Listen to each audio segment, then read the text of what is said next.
অন্যায় প্রতিবাদ করাতে ভারতীয় জনতা পার্টির প্রথমে শ্যামবাজার থেকে মঞ্চ ভেঙে দেওয়া হয়। যেভাবে তারা মানুষের আন্দোলনকে, মা বোনেদের রাত্রিবেলার আন্দোলনকে দুষ্কৃতি ঢুকিয়ে আর্জি করে ভাঙচুর করিয়ে বন্ধ করবার চেষ্টা করছিল।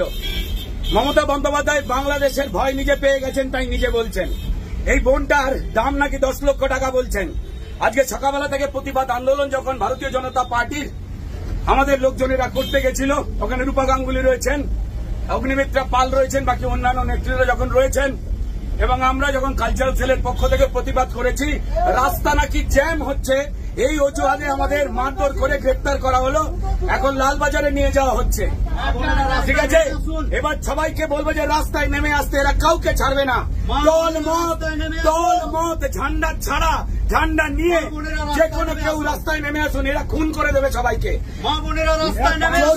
জোর করে একটা মেয়েকে মেরে তথ্য প্রমাণ লোপাট করার সময় এত পুলিশ ছিল না যত পুলিশ মানুষের মুখ বন্ধ করার চেষ্টা করছে। হ্যাঁ, এখন লালবাজারে বুঝছে কত লালবাজারে জায়গা আছে।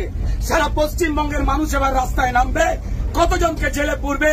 অপদার্থ মমতা বন্দ্যোপাধ্যায়, অপদার্থ মুখ্যমন্ত্রী, অপদার্থ স্বাস্থ্যমন্ত্রী, অপদার্থ পুলিশ মন্ত্রী এবং তার সঙ্গে বিনীত গোয়েল, যিনি ক্রাইম লোপাট করবার বিরাট চেষ্টা করেছেন, তারা সবাই মিলে এই ষড়যন্ত্র করে করবার চেষ্টা করেছেন। প্রমাণ মুছে দিয়েছেন যাতে সিবিআই এর খুঁজে পেতে কষ্ট হয়।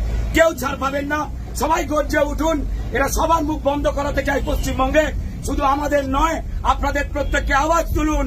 মায়েরা, বোনেরা, 14 তারিখ রাত্রিবেলা স্বাধীনতা দিবসের 12টা বাজবার পর ভোর রাত্রিরে প্রচুর মা বোনকে অ্যারেস্ট করা হয়েছে, মারা হয়েছে। পুলিশ বলছে প্রতিবাদ করা ঘুচিয়ে দেব। মমতা বন্দ্যোপাধ্যায়, রাস্তা আপনার পৈতৃক সম্পত্তি নয়। এরা ভয় দেখানোর চেষ্টা করছে, ভয় পাবেন না। একদম রাস্তায় নামুন, প্রতিবাদ করুন।